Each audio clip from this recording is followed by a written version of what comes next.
طلب العلم فريضة على كل مسلم. الحمد للہ والصلاة علی رسولہ. مسلمانوں کے مذہبی معاملات میں فلموں کو، ڈراماز کو اور غیروں کو دیکھ کر کے کچھ اس طرح کی رسمیں آنے لگی ہیں جو نہ صرف حرام ہیں، ناجائز ہیں، بلکہ غیروں کا طریقہ کار ہیں. من تشبہ بقوم فہو منہم، تو اور بھی زیادہ برا ہے. خاص کر شادی کے موقع پر ہمارے سماج میں جس طرح کی رسمیں بننے لگی ہیں. ہمارے کشمیر میں دو چیزیں بہت کامن ہوتی جا رہی ہے. ایک ہے شادی سے پہلے سات نامہ بنوانا، اور دوسری چیز ہے لڑکا اور لڑکی ان دونوں کے ستارے ملوانا. سات نامہ کس چیز کا نام ہے دیکھ لیجئے. آج کا جو وشہ ہے وہ ہے شبھ مہورت کو کیسے نکالیں گے، اور شبھ مہورت میں چندرما کا کیا مہتو ہے. گویا غیروں کے ہاں جس چیز کو شبھ مہورت کہا جاتا ہے وہی ہمارے ہاں سات نامہ ہے. صرف لفظوں کا کھیل ہے، لفظوں کا کھیل.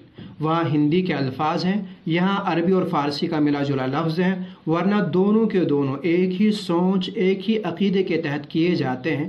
دونوں کا تعلق ایک ہی علم نجوم، علم الاعداد یا نمبرالوجی سے ہے. دوسری چیز ہے ستارہ دیکھنا یا ستارے ملوانا. دیکھ لیجئے ان کیا اس کو کیا کہتے ہیں. تو آج ہم کنڈلی دیکھنا سیکھیں گے، کنڈلی کے بھاؤں کے بارے میں چرچا کریں گے کہ آخر جب ہم کنڈلی بنواتے ہیں یا دکھاتے ہیں تو اس طرح.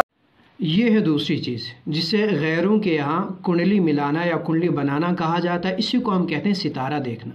اسلام میں ان دونوں چیزوں کی کوئی حیثیت نہیں.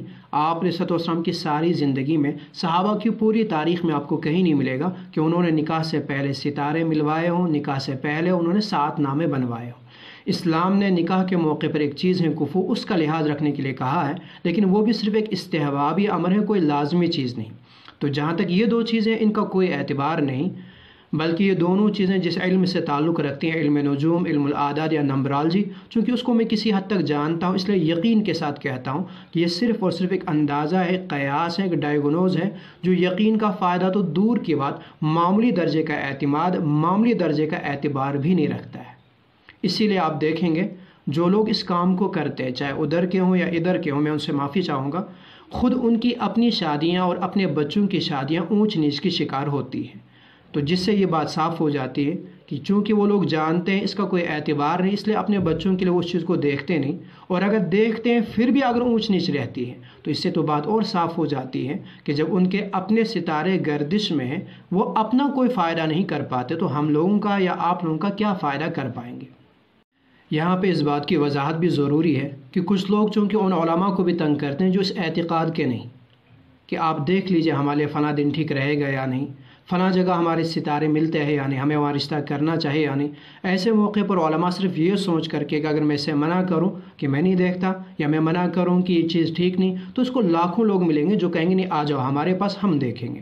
تو کہیں انہوں نے کوئی ویسی بات کہہ دی کہ وہ دن ٹھیک نہیں یا وہ رشتہ ٹھیک نہیں، کوئی ویسی بات کہہ دی جو اس کے دماغ میں بیٹھ جائے اور آگے چل کر کے اس کا اعتقاد خراب ہو جائے.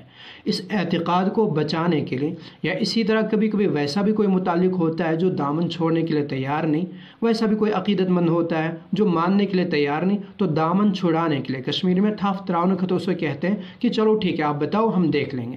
بعد میں یقین مانے کچھ دیکھا ویکھا کچھ بھی نہیں جاتا ہے، بلکہ اس سے یہ کہا جاتا ہے کہ آپ نے جو دن طے کیا وہ بہت بہترین دن ہے، آپ جہاں رشتہ کریں وہ آپ کے ستارے ملتے ہی ملتے، آپ کر لیجئے اللہ پہ بھروسہ کر کے. آخر میں ان کا یہ لفظ کہہ دینا خود اس بات کا ثبوت ہے کہ دیکھا ویکھا کچھ بھی نہیں جاتا. ان کو کہا جاتا آپ اللہ پہ بھروسہ کر کے آنکھیں بند کر کے کر لیجئے رشتہ. یہ صرف ان کا اعتقاد بگڑنے سے بچانے کے لیے ہوتا ہے کہ کہیں وہ ایسی جگہ نہ جائے جہاں ان کا اعتقاد بگڑ سکتا ہو.